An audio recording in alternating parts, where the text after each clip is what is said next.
Shalom, Bapak Ibu yang terkasih dalam Tuhan Yesus Kristus. Saya Audrey, saya pembina Rocket di GBI Rock Royal Residence. Kita kembali dalam segmen Family First. Nah, beberapa waktu yang lalu, saya sempat share tentang bagaimana memanfaatkan waktu di rumah aja bersama dengan anak-anak remaja Anda. Nah, kuncinya adalah kebebasan dan tanggung jawab. Kebebasan dan tanggung jawab. Biarkan ini jadi sesuatu yang seimbang.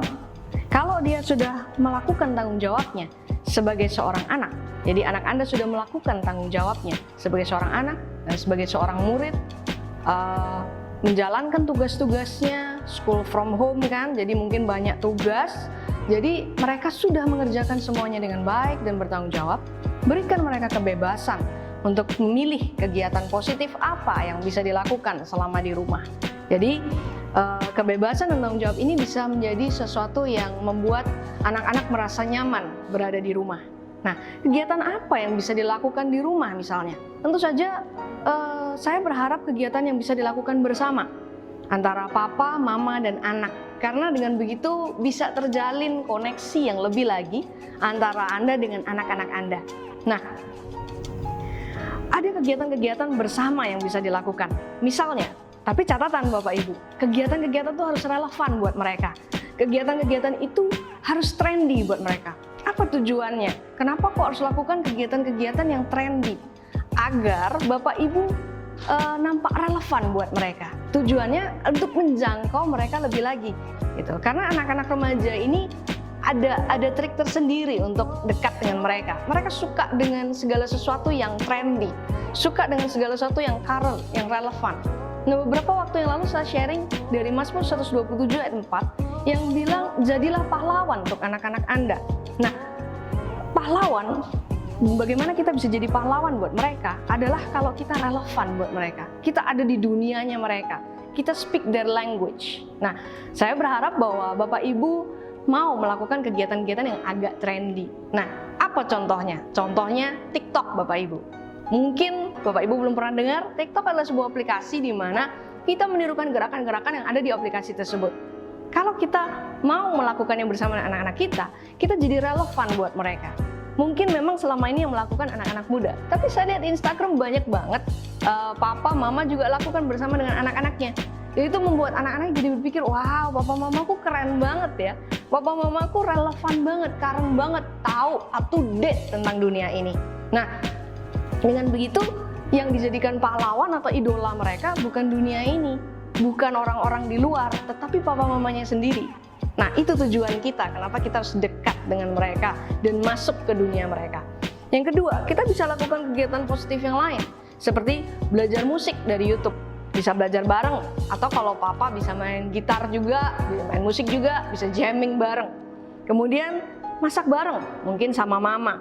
Terus baca buku, belajar melukis atau seni hand lettering. Sekarang lagi trendy banget, anak-anak muda juga mulai belajar seni hand lettering. Sebuah seni klasik tapi lagi booming lagi. Nah, apa yang bisa kita lakukan? Kita maksimalkan potensi mereka dengan kita menyediakan alat-alat untuk mereka belajar seni-seni tersebut. Nah, kita bisa main board game juga bareng. Tapi ingat, jangan board game yang jadul, tapi board game yang relevan buat mereka. Karena kalau kita ajak main board game tapi board gamenya catur, jangan-jangan mereka mungkin malah nggak suka, terus jadi bosan.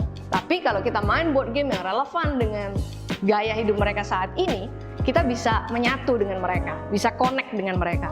Nah, belajar crafting, kerajinan, fotografi juga bisa. Kemudian bisa belajar jadi content creator, Bapak Ibu. Content creator di YouTube atau di mana-mana. Mungkin bahkan bisa bikin konten bersama. Konten apa yang bisa dilakukan oleh papa dan anak-anaknya mungkin? Why not? Kita bikin kreasi-kreasi baru, kita bikin dan kita masukkan ke YouTube. Itu bisa jadi sesuatu yang dilakukan bareng antara papa, mama, dan anak. Itu jadi satu yang hal menyenangkan buat dilakukan. Nah, kalau perempuan, biasanya mungkin anak-anak Rocket yang wanita, itu lebih suka melakukan scrapbook atau bullet journal. Scrapbook atau bullet journal adalah diary yang ada kerajinannya, ada tempel-menempelnya. Dan itu akan jadi dekorasi yang menarik juga. Kita dukung mereka dengan menyediakan alat-alat yang dibutuhkan. Misalnya bisa beli di toko online atau di mana di Instagram ada alat-alat untuk melakukan bullet journal. Kemudian kalau untuk yang cowok mungkin suka sport, kita dukung mereka, kita lakukan sport bersama. Kita olahraga bareng di rumah, gitu. Mungkin di halaman belakang atau di mana, kita lakukan olahraga bareng, calisthenics bareng mungkin. Kita bisa lakukan crossfit bareng, apapun yang bisa kalian lakukan bersama. Nah, ketika Bapak Ibu bisa melakukan hal-hal ini bersama-sama dengan anak-anak, ada koneksi yang akan terjadi, ada kedekatan yang akan terjadi. Dan di situ ada satu momen di mana anak-anak akan merasa aman untuk sharing perasaannya, mengungkapkan perasaan-perasaan mereka. Dan saya berharap ketika perasaan-perasaan itu terungkap yang mungkin tidak terungkap sebelumnya, akan ada banyak hal terjadi di situ. Mungkin ada hubungan-hubungan yang awalnya dingin karena sudah jarang ketemu, bisa hangat lagi. Atau ada hubungan-hubungan yang terganggu sebelumnya antara papa dengan anak atau mama dengan anak. Bisa terjadi pemulihan di situ, terjadi restorasi di situ. Itu harapan kami. Kenapa saya mengajak Bapak Ibu untuk mari lakukan kegiatan yang anak-anak sukai, supaya terjadi pemulihan hubungan di sana. Ada restorasi terjadi. Dan ketika itu terjadi, saya percaya, wow, keadaan di rumah aja ini mendatangkan berkat malahan di dalam keluarga Anda. Nah, saya percaya bahwa apapun yang terjadi saat ini selalu ada hikmah dari Tuhan, selalu ada berkat tersendiri. Salah satunya adalah kumpul keluarga. Karena itu mari kita manfaatkan sebaik-baiknya waktu untuk kumpul keluarga ini, untuk melakukan hal-hal yang positif, untuk dekat dengan anak, dan untuk lebih mengenal Tuhan lebih lagi. Semoga ini menjadi inspirasi untuk Anda semua. Tuhan Yesus memberkati.